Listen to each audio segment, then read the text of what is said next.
Okay, good evening students. So class 4, since already I have completed 7 chapters till your unit test syllabus is up to 5, so only 5 chapters I have given. You have to go through question answers, inside questions, and also here worksheet 1, and you see some grammar parts are there that you have to go through. So grammar, since now school is closed, the practice you have to do at home. So you have to go through once again some things are there in each chapter. Grammar part I am going to discuss now. So okay, first fill up the gaps, true or false, question answer, that already I have given, just you have to learn. And story you have understood, okay, the Berber and the woodcutter. Now just I am going to explain about the grammar part. Just one time revision. What is a sentence? In the first chapter, the first thing it is there, what is a sentence? So sentence is a collection of words. The collection of words is called a sentence, which collection of words that carry a complete sense, it is called sentence. Subject and predicate. Suppose in a sentence, okay, I am telling you a sentence, the Berber became very proud. So this is a sentence, group of words. The Berber, da is a word, Berber is a word, become, very, proud. These all are 4 or 5 words. Okay. Now you see, read the sentence, the Berber became very proud. The Berber became very proud. Now where is the subject and the predicate? Subject is Berber. Name of the person, name of the place, name of the person, name of the thing, anything. That is subject, that is Berber, that is the subject. Now predicate. What is became very proud? What he became? He became very proud. He did something. He have means the Berber is the person who speak about. Okay, it is the subject. When we say about the subject, the Berber became very proud, it is the predicate.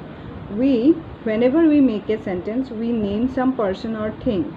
We say something about that person. About that person we are saying, or what the person is doing, particular work.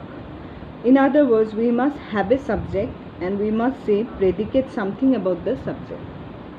Okay, so these are the things necessary when you are going to make a sentence.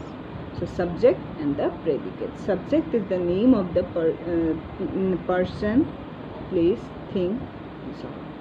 So you have to practice some sentence. You can go to the Google and search there that what you have to do, that frame some sentence with subjects and predicate. So like this you will get, means the link will be open and you can do and practice, and you can practice and just write in your school copy, then I can see after when the school will be open. Okay, in the first chapter only these two things are there. One is the sentence, other one is the subject and the predicate. Okay, clear? Now here again synonym. What is synonym? What is antonym? Synonym is a word or phrase that means the same as another word or phrase. It is a same meaning word that is called synonym. C, S, Y, and same also S, A. So synonym and same, that you can remember nicely. Synonym means same meaning. Antonym means different meaning, that is opposite word.